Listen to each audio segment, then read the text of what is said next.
Hi, today on Quilt Adjacent's Business of Quilting series, we're going to meet with Linda Hahn. Okay, hi Linda, it's so nice to have you today. Hi, Um, Christy. It's great to be here. so I wanted to chat with you and get to know you a little bit first. So if you could tell me a little bit about yourself, your family, pets, hobbies, any of those kinds of things that are outside of your quilting life. Outside of my quilting life. Oh my goodness. Well, I live here in Palm Bay, Florida. We just moved here, I guess, about 5 years ago when my husband retired. My daughter, my only child, my daughter lives in South Carolina. We don't have any pets at the moment, but we hope to adopt a golden retriever or a lab when I get off the road, so that I could be home. And let's see, what do I do when I'm not quilting? I go to Zumba and I teach my Zumba classes, and we like to play Cards Against Humanity, which is a bad game for bad people. That is a great game. I've played it myself. Okay. So, how did you learn to quilt? And have you been doing it a long time? Or imagine since you're a professional, you have, but tell me about it. Well, back in 1992, I had gotten divorced and I moved back to New Jersey. And I went to work for the attorney that I used to work for when I lived up there. And his wife was a quilter. Now, before that, I had showed horses professionally for like 30 years.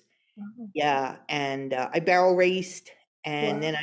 I moved on to showing in the national shows, and I had to sell my horses and what have you. So I started doing cross stitch, and I was kind of bored.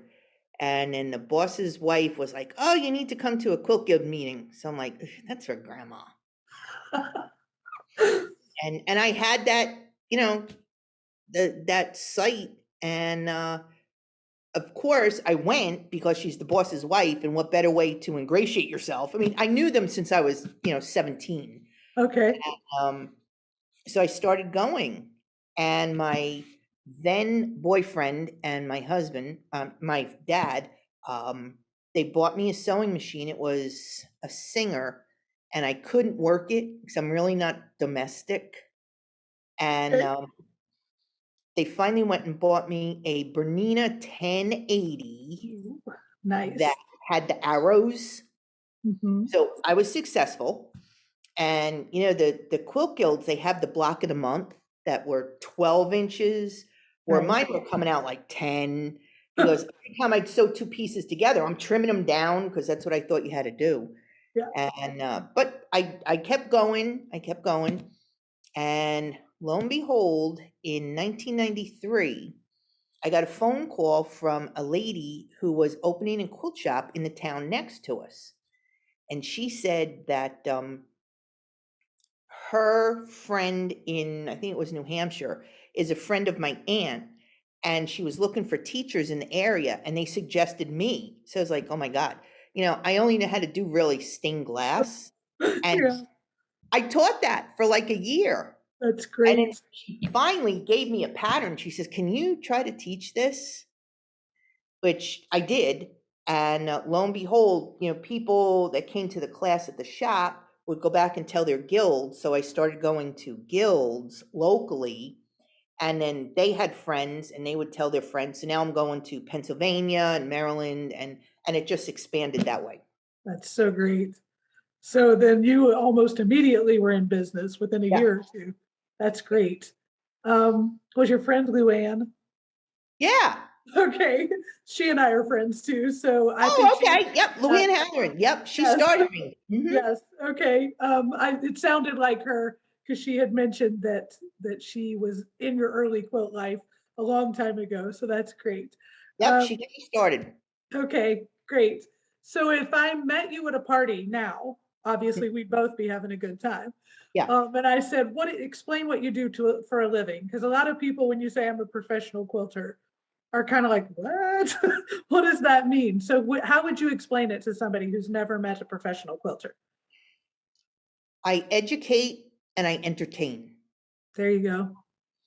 And you, And yeah, I just tell them, I have written, whatever number of books that I have at the time. I've written this amount of books, and I travel around the country and I teach the subject of those books. yes. And you do educate very well and entertain. Um, Back when I did live in Palm Bay, I actually had the privilege, and I don't know if you remember this, of coming to, it was one of the local bees, and I took a class from you that you offered just to a bee. So it was nice and small. And I think we learned a paper piecing, a unique paper piecing technique for New York Beauty, which I Yes. think is kind of what you're known for. Hmm. It was great, learned a lot from you. So it doesn't surprise me when I look at your resume to see that you are award winning. And I know you're very sought after because I had heard of your name before I realized we lived in the same town. So I wish we still did. But anyway, let me talk a little bit about some of your teaching. So you mentioned how you got started teaching in guilds, and you do that nationally now. Yes. Can you tell me a little bit about, I noticed you've taught on cruises. So if a person were getting started, like I'm assuming that's something you do after you've been teaching for a while and are a little bit more experienced. But for some of those experienced teachers looking to go to the next level, how did you come, did they approach you? Did you approach them? How does that work? I believe my first quilting cruise, they approached me, Okay. and it's uh, each company is different in what they will do for you and what they expect you to do for them. Okay. Um, One of the hardest things for me is you have to anticipate the skill levels. Mm-hmm. And many times in the quilt shows, um, they will tell you this is an intermediate, this is a beginner. When you're teaching on a cruise, you don't know who's coming. Right. So you need to be able to adapt to the skill levels. Because let's face it, you know, uh, people sometimes overrate themselves with their skill level. Sure. So you need to be prepared for that. And you also need to be prepared for, you might be teaching in a dining room. Oh, You might be teaching in a conference room. You need to be ready for that. And you also need to be prepared for students that don't bring what they're supposed to bring. I see. So you bring extras of pretty much everything so that you can equip them. I'm Yeah, assuming for a fee. of If they, course. so so that's interesting. So do you most of the time when you teach on a cruise provide a fairly comprehensive kit, or is it optional, or how do you address that so that they My have at least most? Yeah, my supply lists are pretty well laid out, where I'll tell them like neutral thread on the top and in the bottom. I will put rotary cutter with the size ruler that it's with the New York Beauty, because that's pretty much what I teach. You need a square, so don't come with a ruler 2 by 12. That's not going to Right, help you. right. So I always have extra. Okay. That's good.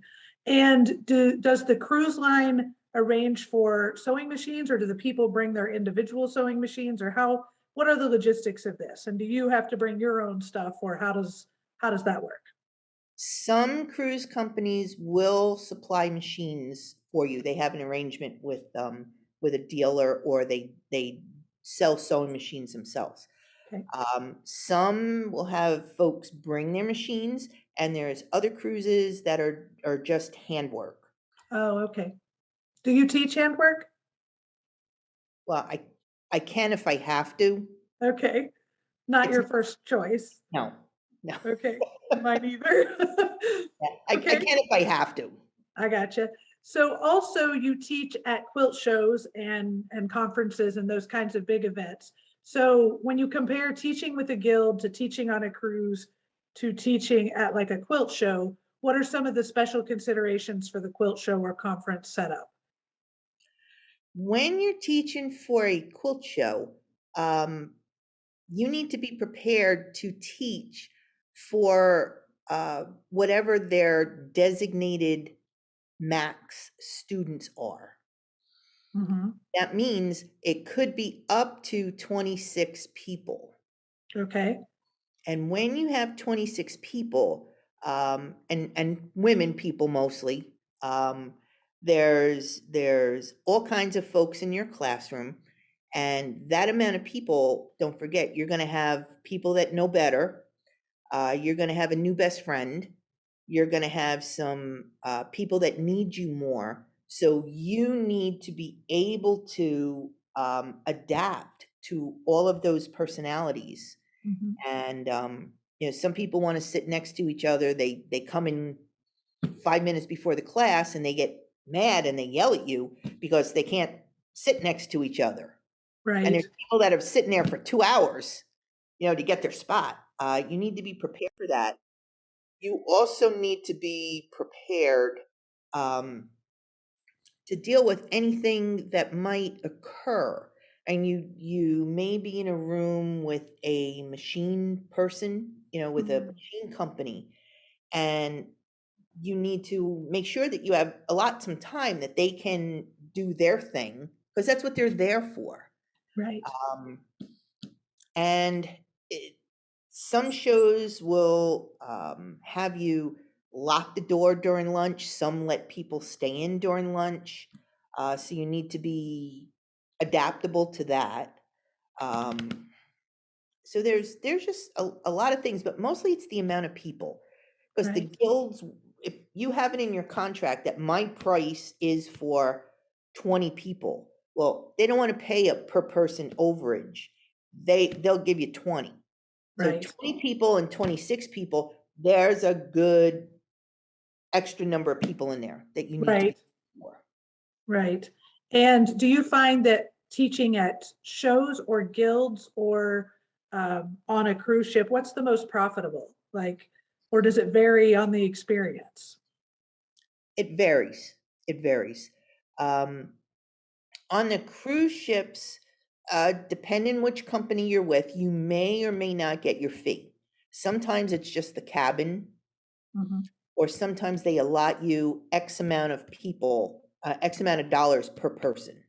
Okay, Um, in the guilds, you can bring your books, your products, and everything.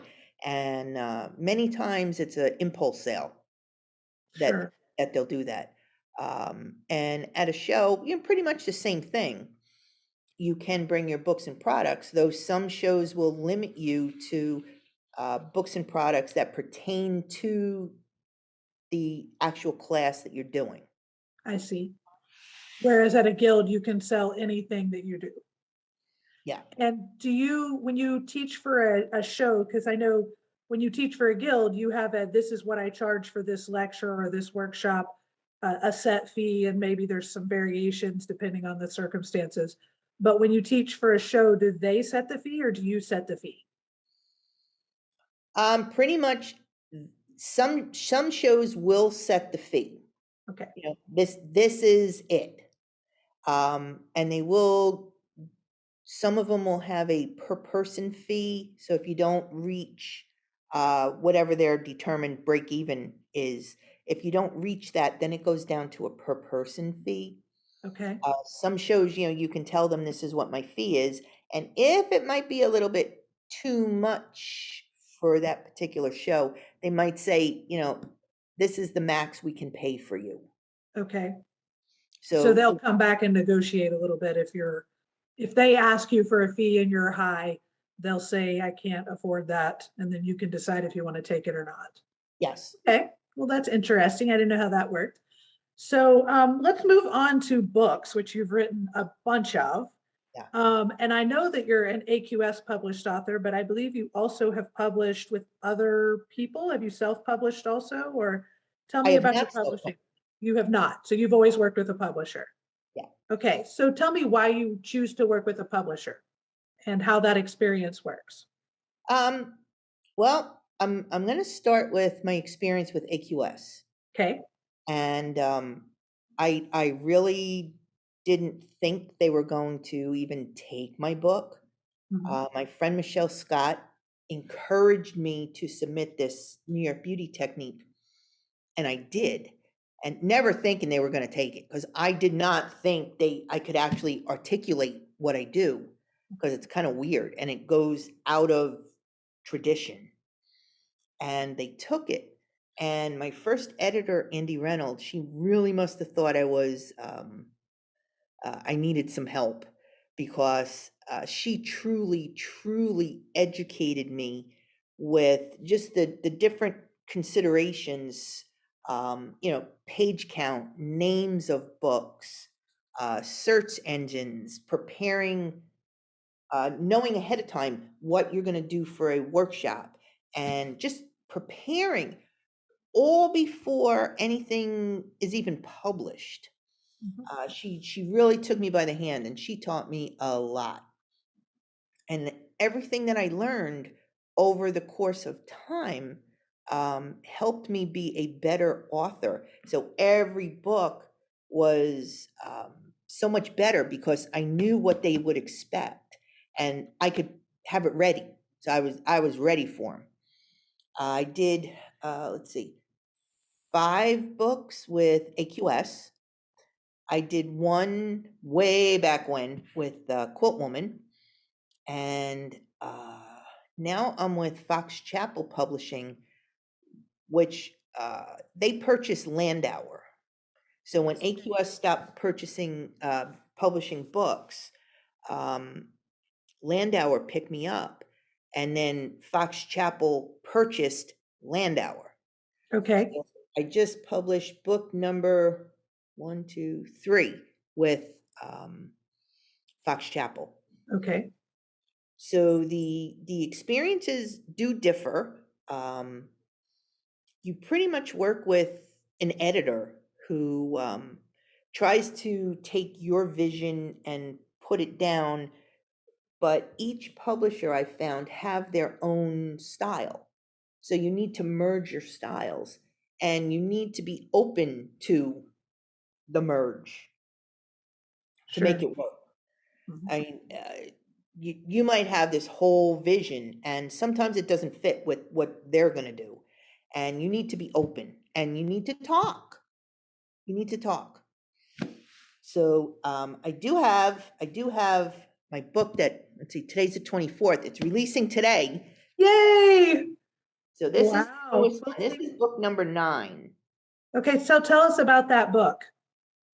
This book is the second in a series. The first one was put out by AQS and it sold out within like a month. Wow. And it's Quilting with Cash or Stash.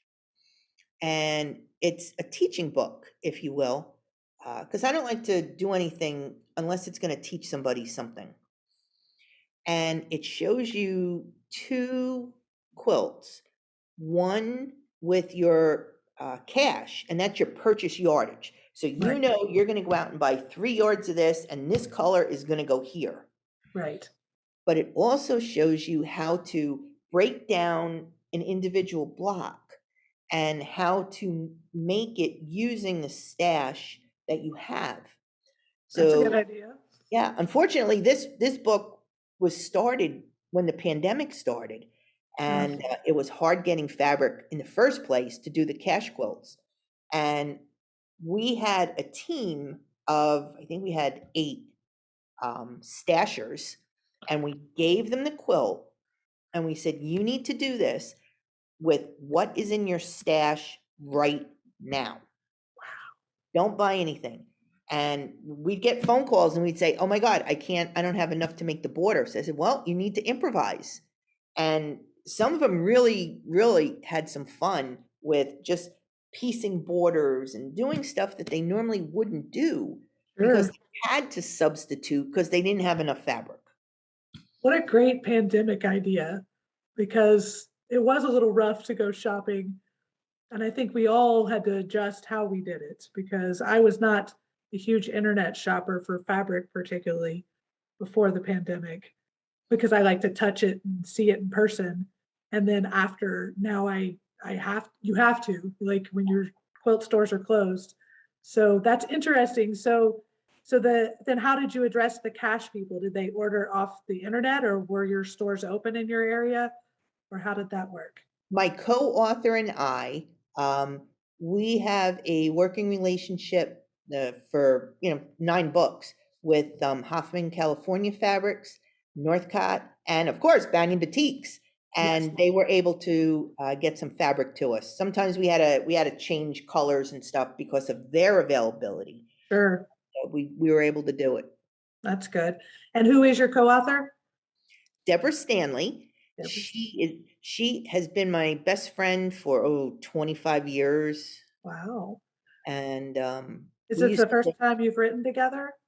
no, this is the third book Oh, okay. with us together. Yeah. So we've always done stuff together. Like if we do magazine work, it might be if I was on the road, we'd meet at a Starbucks. I might start the quilt and say, "Uh-oh, I can't finish it." So I'd meet her at the local Starbucks and she would take it and then would come back to me to long arm. So you never knew who actually put their hands on the quilt for the Sure. majority of the time. But we split everything. That's great. So your collaboration is within a single quilt, or like, do you also collaborate on the writing of the book, or how does your collaboration work? Because collaborating with another designer can be tricky. Yeah, it can. And she knows that because my brain is processing, I'm 2 books ahead right now. And it's like, will you stop already? She'll get up in the morning, and I know we're going to talk about this later, but she'll get up in the morning and she'll find like 10 emails of all these epiphanies I had overnight. Right. I make her nuts, and she's just like, okay. But we'll figure out like, okay, what are your strengths? What are my strengths? And I wrote the front of this book, and I did all the step outs and the pictures, and she wrote the patterns. Okay. So we split that, and then what we do is then we swap so that we're each double checking the other one's work. Smart. So you're starting the editing process before you even submit it to your editor then. Yeah. Perfect. Okay. So that's interesting that you do so many books and that you even are able to collaborate. You've also written on your own. Most of your New York beauty books are on your own, correct? Yeah. Okay, great. Okay, I see that you're designing fabrics for Northcott, and I think you've also designed for others, or no, just Northcott? No, Banyan Boutiques. Banyan Banyan Boutiques by Boutique. Northcott. Yeah. Okay, so tell me about that. How does one get started designing fabrics?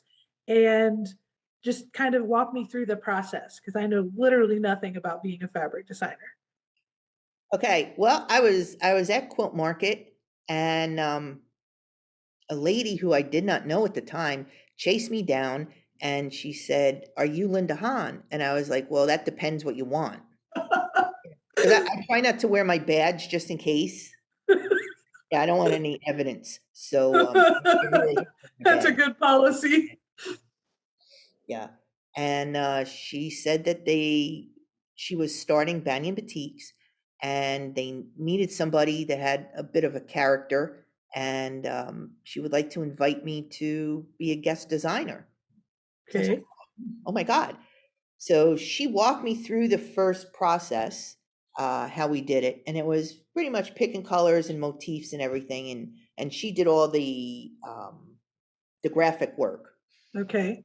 And that was the first collection was Island Vibes, and the second collection was Carnival, and this collection, this new one that's coming out, I had we started working together even a little more because now as I'm starting to understand the process, I can input more with I don't know what's the right word. Oh God, I don't know the right word. I can input with some being substantial. Okay. So do you want to see a couple of the strike-offs? I would love to. And do you draw them yourself, or like do you hand sketch any of this, or is this all done on a computer? How does She this does work? it all on the computer. Okay. Yeah. So yeah, I'd love to see your strikeoffs.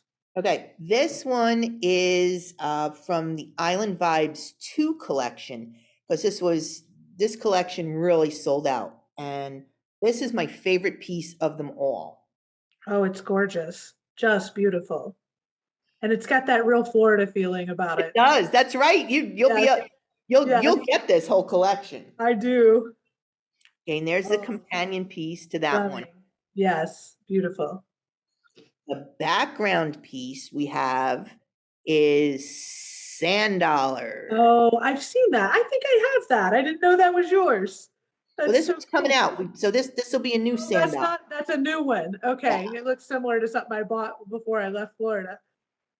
And we have sea turtles, of course. Yes. And I really like this one. Gorgeous. Just beautiful. So And this is your new line that's coming out? this is the new line that's coming out. Let me get this. Okay. Ooh, that's yummy. I love these. Yes. And I'm going to start with this color. Uh-huh. Oh, that's so pretty. This is gorgeous. Hmm. Oh, it goes through so many colors. So did you have in mind things like bindings and borders with that? Yeah, This is yeah, just beautiful. Love it. yeah. So I'm really excited. I think this one is going to sell really, really good. Oh yeah, that is gorgeous. Well, that is super, super exciting. So you work with then the graphic artist at Banyan Boutiques Yeah. to do that. And is that like I've heard from a lot of fabric designers, it's really hard to make a living just designing fabric. Do you find that to be true? It's not one of your, is it more fun, or is it a real profitable activity? How does that work? It's fun for me. Mhm. Um, I can't speak to the profitability because I don't buy yardage to sell. Like I'm not a quilt store Sure. to sell the yardage. I do get some yardage and I'll cut it up and I'll take it with me, but Mhm. only to places that I can drive to. I'm not shipping fabric all over the country. Sure. So, but do you get like a royalty? Like how do they, or do they just pay you flat out for your design, or how does that work? When you No, you sell, do get a royalty. You get a per yardage royalty. so it's kind of like being an author, you get paid per amount that's sold. Yeah. Well, that's And cool. that goes to um, being diverse. What do you mean? That you're going to get royalties from your books. You're going to get royalties from your patterns. Oh, being diverse in your business. Yeah. I see what you're saying. Okay. That makes good sense because it probably, there are very few quilting activities that individually would provide a full time. Together, they can provide a lot of options. Okay, that's good. So you also do a lot of work with Road to California. And I think maybe one of the ways in which you mentor young business professionals, maybe I'm misunderstanding this, but you do work with Road to California. So tell me about your role with them and how that partnership came to be. Oh, that partnership. Well, I've known Matt Reese, who owns the show, and Stevie Graves for many years. I've cruised with Stevie several times, and so we got to be friends. And Matt is an attorney, and I was a paralegal for 25, 30 years. So we kind of meshed there as well. And they asked me if I would like to come on the team, and I was thrilled. And at the time, we were getting ready to do Road at Home, so I got to be part of the decision-making process on hiring teachers. I did the Zoom training, I did the faculty interviews, Oh, and in preparation for Road in person, I'll be going out and I'm going to do whatever they tell me to do. Sure. Because my purpose will be to be able to back up anybody who needs backing up. Okay, what do you mean by that? Well, like Jillian does the office work and she does the teacher liaison. Uh, I can do some of the office stuff. I did handle some of the emails and some of the what do you problems that students had. I was able to call them on the phone and talk to them I with see. Road at Home. And if Stevie needs a backup with whatever she's doing, so I'm going to learn. 2022 is going to be a learning curve for me because I'm going to be going into all the different jobs just to watch and observe I see. so that I can back up whoever needs me. So more during the event, is that what you're saying? Like if somebody, when the event is happening, they're more busy than day to day when they're planning the event. So during the event, you would know how to do basically everyone's job. And Yeah, that way you could just jump in where needed. yeah. That's a fantastic thing to do. And will you also be teaching at the show, or are you just too busy with the administration to do that? No, no, I'm teaching 2 days electric quilt EQ8 classes. Okay, And that, because that will free me up for the rest of the time to be where I need to be. And sure. I'm also co-hosting Party Time with Matt. Party time. Now Yeah, tell me what party time is. I've seen a little bit of It's So Road, but what is party time part of that, or is that a separate, is it a Party YouTube thing? Time, I think it's a night event Okay. and they play all kinds of silly games Oh, and what fun. have you. So that's right up my alley. Yeah, it I'm sounds like sure we're it. not playing Cards Against Humanity. That's a good game. I'm sorry, I know that it's a good game. And going forward, you know, we do we do have Zoom meetings every other week, and we toss ideas back and forth about where we can improve, just and stuff that comes up.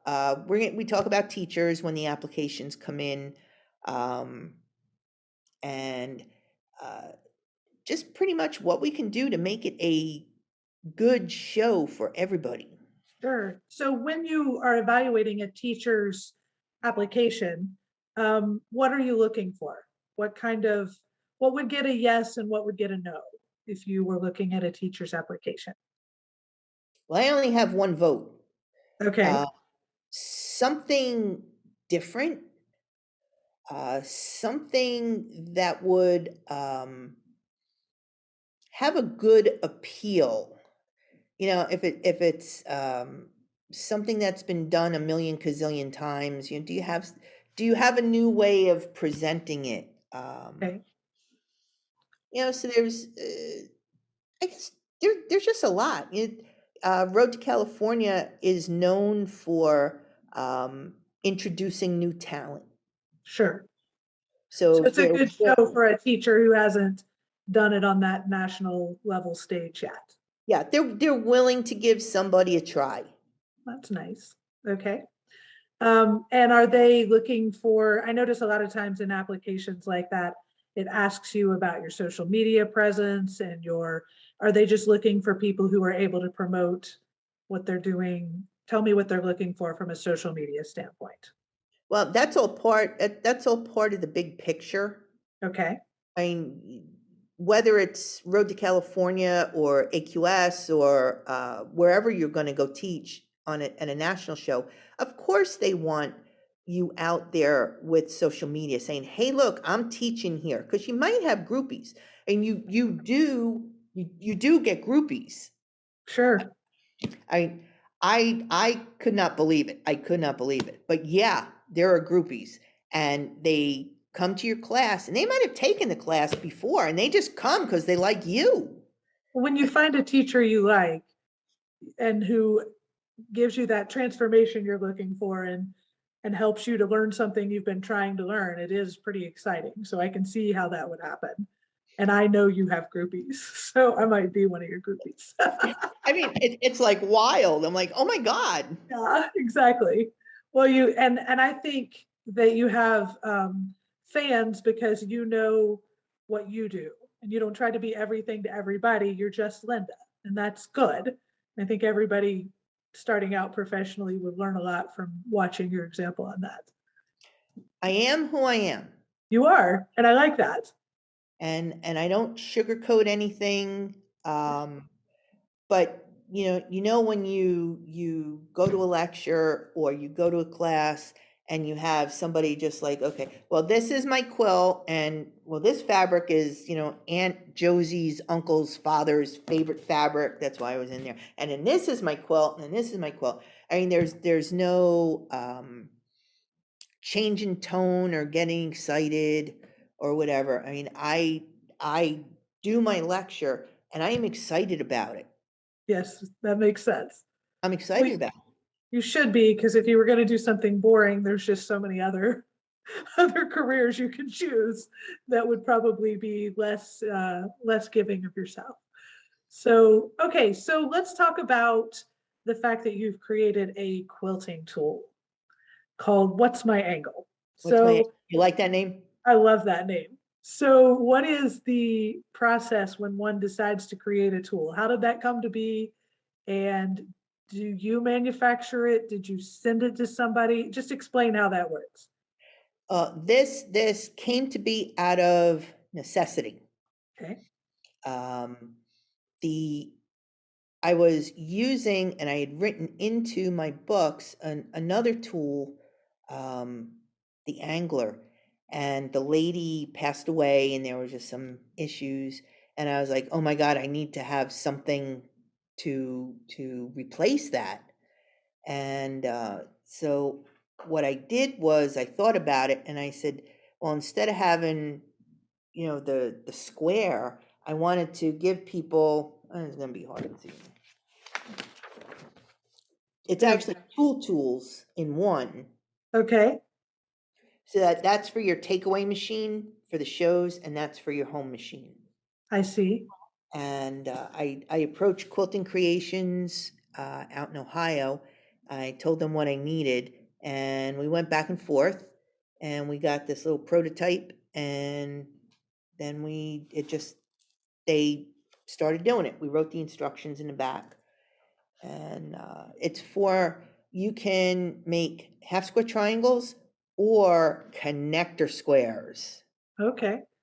stitch and flip corners, flippy things, dog ear corners, snowball corners. Because believe it or not, they call those things different names in different parts of the country. Oh, I do believe it. That I'm collaborating with Linda Hahn and Jane Wells right now on a project. And we have three different names for those blocks that go in the middle. And for a while, we had some trouble communicating. And Yeah, I yeah. think we just decided to pick one of the names. So by Yeah. that, you mean the block that goes in between the main block? This is the triangles on the Yes, corner. yes. Well, behind you, kind of Yeah, right there. yes. So, okay, that's fun.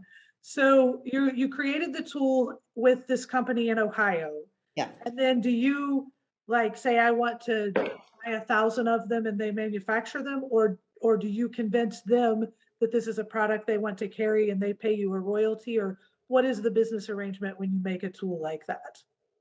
Again, everything's negotiable. They sell it to distributors. I don't do that. They sell it to distributors and I get a royalty. But Nice. I also purchase it and I sell it at my classes.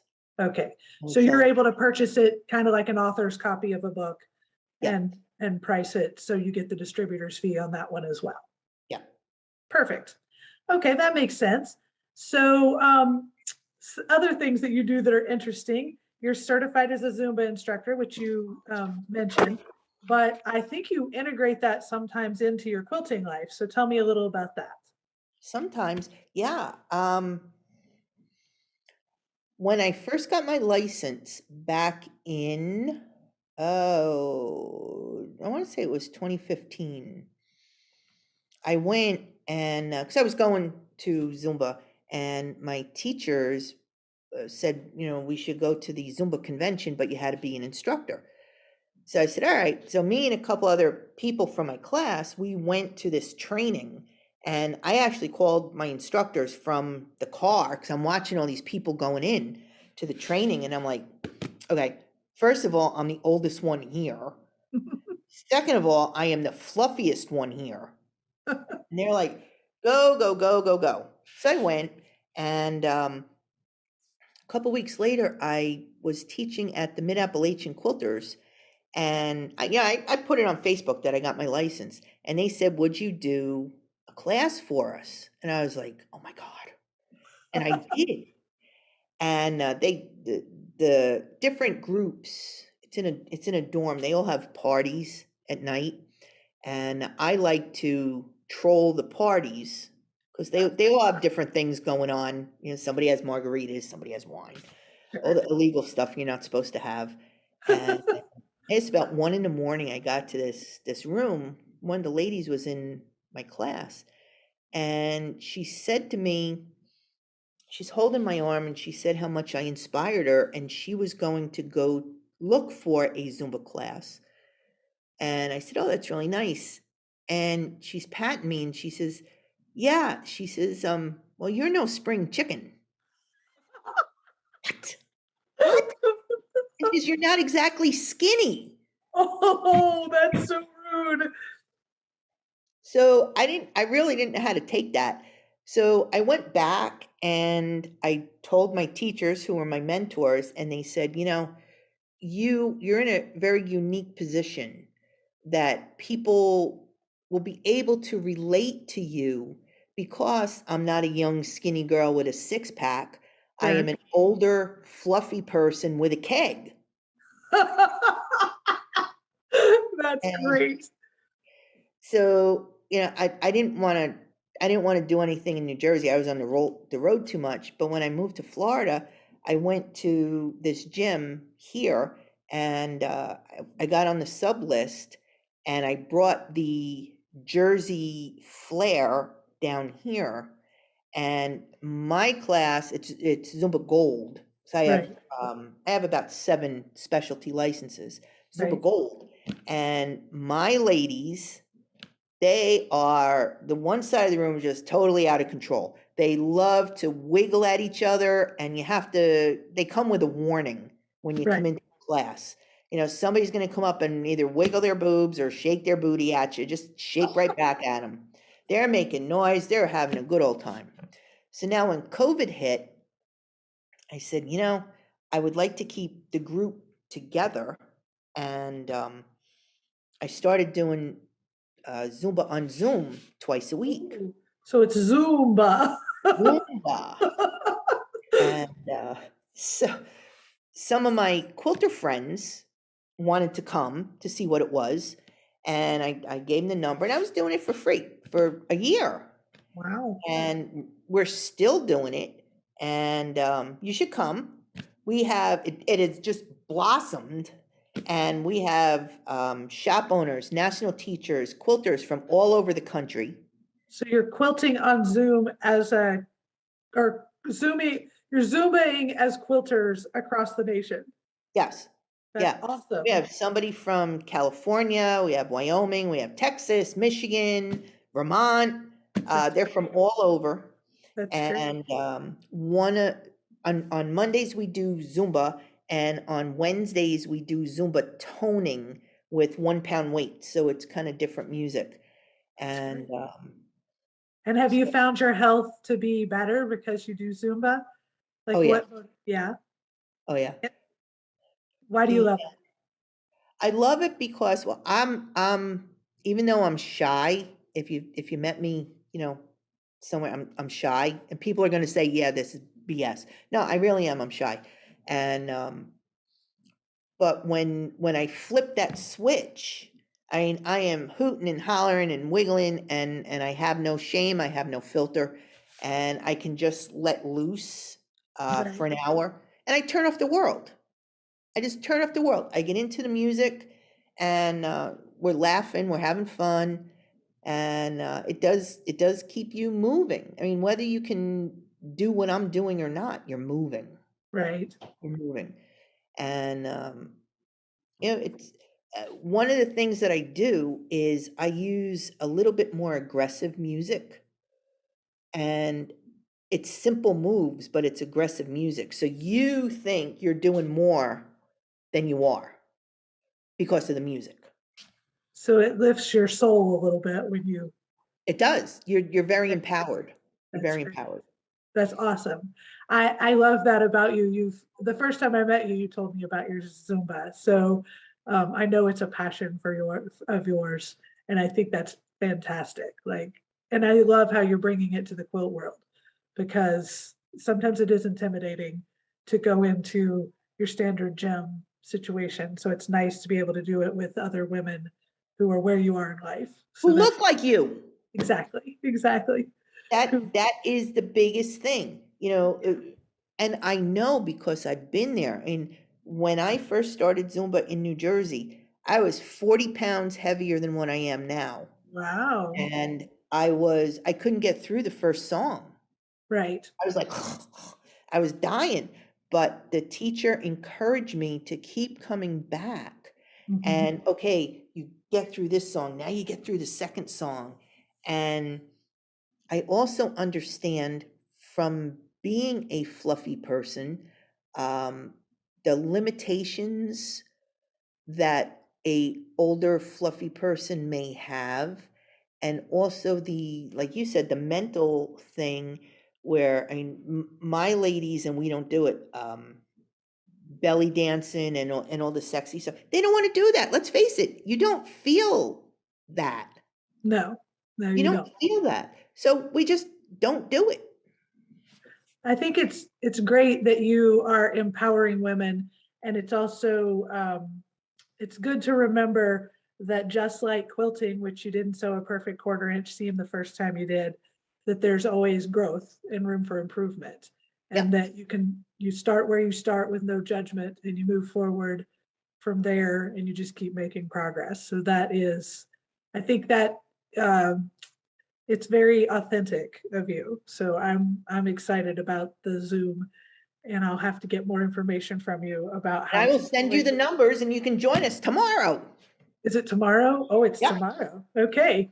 And how much 9:30 Eastern time. okay, well that sounds fun. I might just have to try that. See if I can get my groove on. Okay, so a little bit back to quilting. Obviously, you've had a fairly impressive quilting career, well known as an author, teacher, pattern designer, speaker. What I notice when I talk to quilting professionals is that I've not talked to one who just says, I just do this. All of the people I know are very diversified. And you mentioned that a little bit earlier. Um, is that the key to generating an income? And if so, how do you contact switch so much? How do you move from one activity to the next and not feel scattered or chaotic? How do you focus yourself? I think I do pretty good because I have that the paralegal background where I mean everybody I did family law, so I mean everything was an emergency every day. Mhm. And it was you really need to compartmentalize and prioritize what you're doing. Um, but you do need to diversify. Because if you didn't, I mean, if you're, I'm going to just use a pattern designer. Mhm. I have a whole bunch of patterns and they're put out by Quilt Woman. And out of 30 patterns, maybe 5 of those sell consistently that I get some type of check every month. Well, the other 25 might be 1 or 2 because she sells, retail, wholesale, and distributor. They might not go for whatever reason. And you That's just and you don't know. You have right. no idea when you're doing a pattern. So you're investing time to make the quilt, design the pattern, write it, and then send it to her. And in some cases, when you don't have somebody like Quilt Woman, you may have to copy it and you have to get it out to people, and it just might not do it. Right. So, um, you for with the books, you need you're getting $1.25, $1.35 per book. Mhm. If you're just waiting for the royalties, those come out quarterly. You're not Right. going to pay your mortgage that way. Right. And if your book is very specialized, for example, shadow applique, all right, that's a real limited audience. That's a Mhm. real limited audience. But you might have a fabulous piecing book that's still selling, Sure. and you'll have some royalties, but you don't know. You can't depend on anything. Teaching, I mean, look what happened to COVID. Absolutely. I mean, some guilds have been very resistant to Zoom. Correct. Um, Not so much anymore because I think they've really realized that they've had to do that. Um, but not all teachers can do Zoom either. Right. So I lost, uh, just off the top of my head, I lost a good 50,000 in just fees. Right. With canceled gigs that you couldn't get to and that they weren't willing to flip to Zoom. Yeah, so and that's a lot of money when you've been Yeah. used to that money, and you don't necessarily can get what is that, paycheck protection unless you're Right. set up properly. You can't get paycheck protection. Right. You can't get the loans unless, because let's face it, most of the professional quilters, yes, have that. But there are some that I've heard were not set up that way. Right. So you couldn't get any help. Right. And plus, you're sitting on thousands of dollars of merchandise that you have pre-purchased to go teach. Oh, I know. I had several ones fortunately postponed instead of canceled. And we were eventually able to do the speaking gigs, but I was just getting started and had several contracts. And of course, you've bought all your kit supplies and you've put all this time into developing your trunk show and your workshops. And it is tough when those gigs get canceled. So, so you at least still had other streams of income coming in.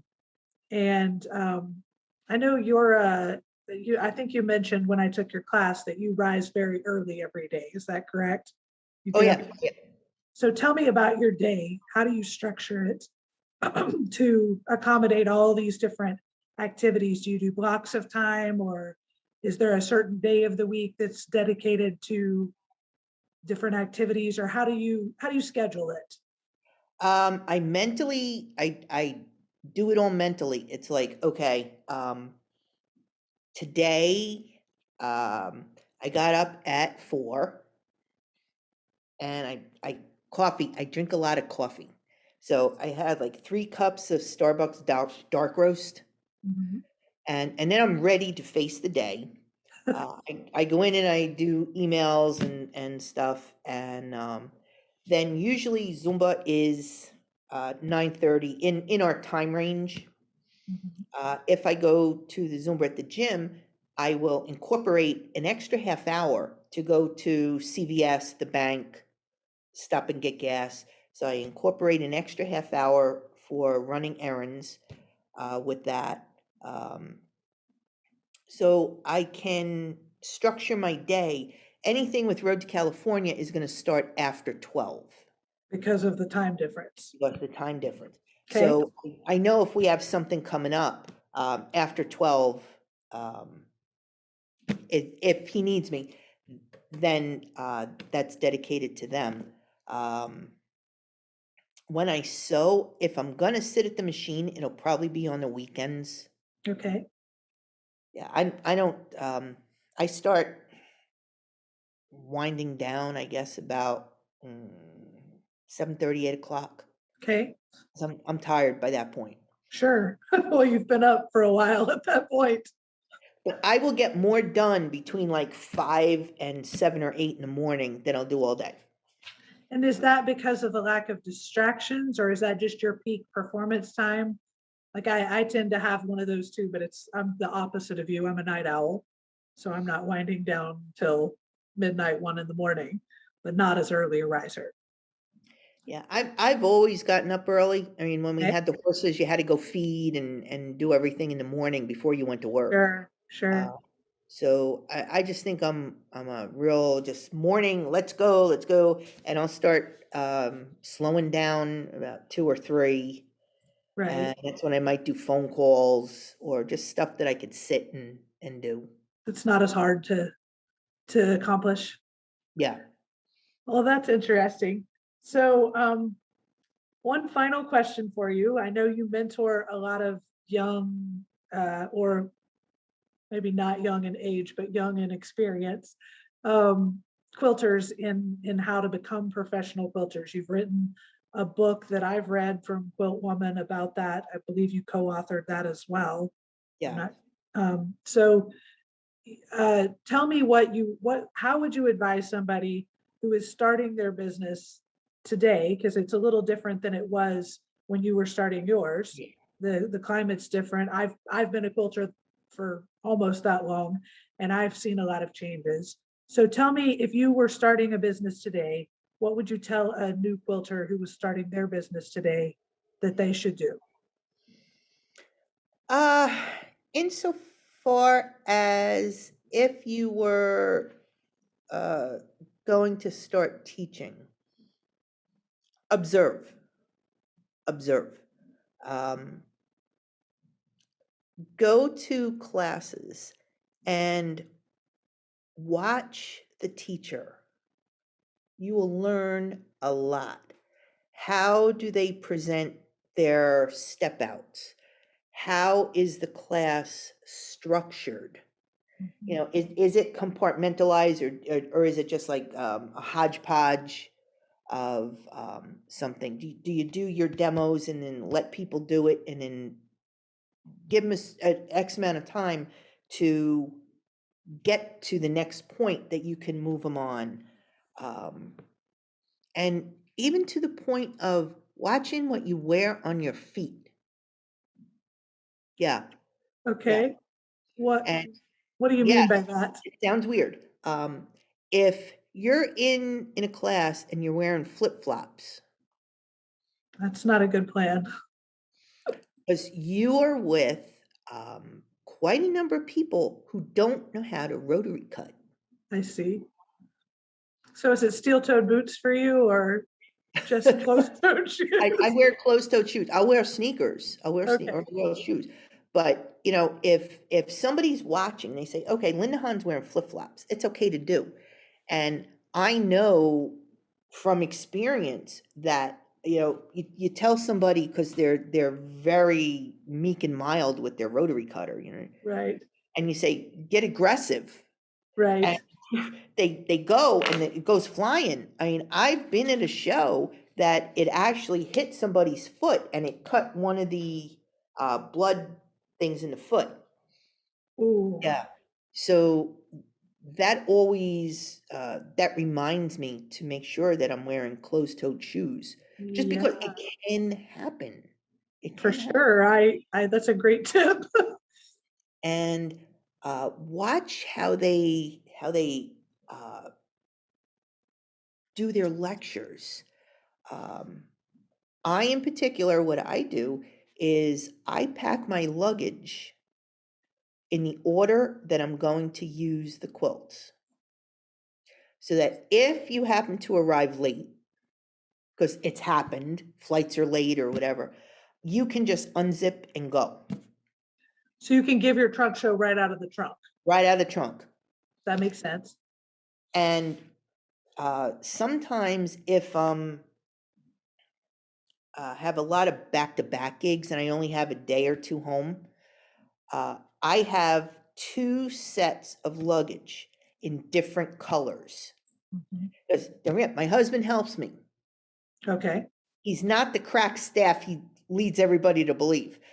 So If you tell him, take out the red, put in the blue, he can do that because Okay, everything's pre-packed. So I only have a right, day. Take out the red, put in the blue. So stuff, it's pre-packed, ready to go, and he can just change the colors really easy. And okay. until it happens to you and you get to a place and you don't have the right suitcase, because I had floral when I first started. Everything was floral. We had like brown floral and blue floral. But to a man, it's all floral. Right. So my daughter had gone downstairs and she moved the suitcase to get into the laundry room because she never does laundry except that day. She moved them and the wrong floral got in the wrong spot and it ended up in the car. So when we Oh, got to no. the lecture and we opened the trunk and they're making the announcement and they're saying, this is what this thing is. And I don't think so because somebody put the wrong luggage in, so we're going to do this. Oh, wow. Um, and you should always think ahead and be prepared if something goes wrong. You could get to a venue or a show, and if you didn't check that your box arrived, you might get to some place and not have your kits. Mm, okay. So You what do know, you so do if you don't have your kids? um, well, after I get done on the phone with my husband, I usually get them the next day if I can. Okay. Um, but it's double checking, sending them on time, and a double check. Um, and we double check when we make the kits that everything is where it needs to be. And we have a shipping invoice that goes with the boxes. Because believe it or not, um, we mailed some boxes to a guild, and the program chair wanted to make sure that her and her friends got to shop first, and they opened the boxes and they went through the stuff and Oh, bought stuff before I even got there. And my inventory didn't match the inventory that was missing, so it was a little awkward. so how do you handle that now so that that doesn't happen? Now what I do is, he had some tape made that says no peeking. Ah, And when I tell whoever I'm sending the boxes to, I said, I tell them that what happened, we had an awkward situation where someone opened the boxes. Um, so they're inventoried, please don't open them. And he has an inventory at home. We have one in with the boxes, and then I have another one. okay. So that So you're that able to match things up. And when you go to one of these in-person teaching gigs, how do you sit at the table or do you usually have somebody who helps you selling your stuff, when you're not speaking, or how do you handle that? Um, I've handled it all different ways. Sometimes if my husband comes, if they have cash, I let them go to him, Mhm. um, and he'll take care of it. I'll do the credit cards. Um, sometimes my friend Roxanne will come with me. She lives about a mile from me down here. She I helped, love Roxanne. Roxanne. I do. Yeah, She's Roxanne will great. come with me. Um, sometimes the guild will give you a person. Okay, that works fine. Yeah, yeah. Okay. Um, But there is something else you need to be aware of when you're starting. Classroom theft does happen. Do you just accept that that's part of it? It's it's part of doing business. You don't like to think that. You truly, truly don't like to think that. It is Uh, heartbreaking a little bit. but it does happen. Like I said, I don't sugarcoat anything. Yeah, it does happen. Okay. It does happen. Um, and it does break your heart. But to keep control of that, I'll only put out maybe 3 books. So that it's not, and then you just restock as things go away. Okay, that makes sense. And I started doing in classrooms, I have an NCR tab sheet What's so that that mean? it's a piece of paper with the NCR that one's white and one's yellow. Okay, And this way you know who's paid, and it has how they paid, cash, check, Okay, Visa, MasterCard, and they can check off the items that they would like. I see. And as they come up, then you can just pull them out and give them to them. Oh, that's a good way to do it. That makes sense. Yeah, 'cause Okay. you're not there to sell your stuff. The stuff No, enhances what you're doing. right, exactly. But it can be a pretty substantial part of your income, I would imagine. Like I've done what you said, where I've spent a few years just observing how teachers teach and observing how they um, do, how they conduct their business. And I have noticed it makes up a pretty substantial portion because you can run the numbers in your head as Mhm. you watch it play out. It's comparable to what they're getting paid for the actual teaching in a lot of cases. So some people do it better than others, but it's an interesting part of the business.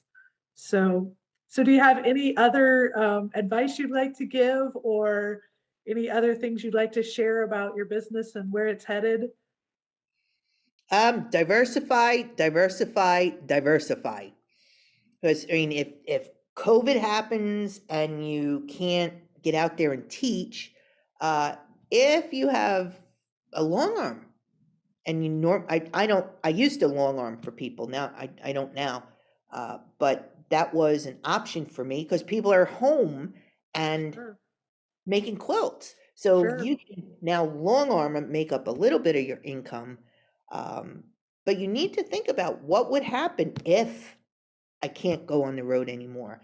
What Mhm. would happen if I lost this portion of, and if you lay out what you actually want to make a month. I want to make 2,500 a month, Mhm. and this is how I'm going to do it. Excuse me. I need 2 gigs because I know that I make X amount per gig. Right. I need 2 gigs. The royalties from the book are going to be X amount, but that's only quarterly. Mhm. And then the royalties from the pattern are going to be X amount. So you need to figure that out and figure out what you can do to make that happen. Right. That makes good sense. So you're working from what you need backward Yeah. to what, okay, that makes good sense. Well, I really, really appreciate your taking the time to share with me and teach me. Uh, it was just as good as taking a quilt class from you. I've learned a ton.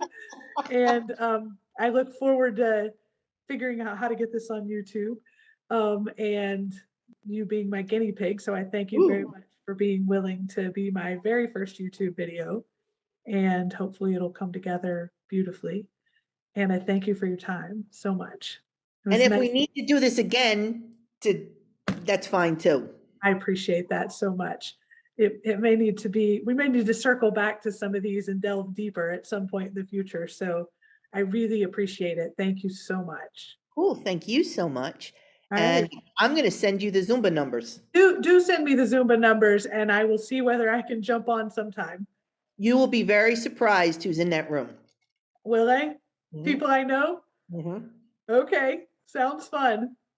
Yep. All So right, great. I'll send you all that in email. Okay, thank you so much. It was nice Okay. chatting with you, Linda. Yep. You too. Bye bye. Bye.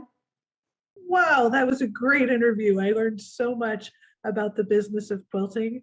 I hope you enjoyed it. Please be sure and write in the comments below and let me know if there are other questions you hope I'll get answered in the Business of Quilting series on Quilt Adjacent. Thanks so much and have a great day.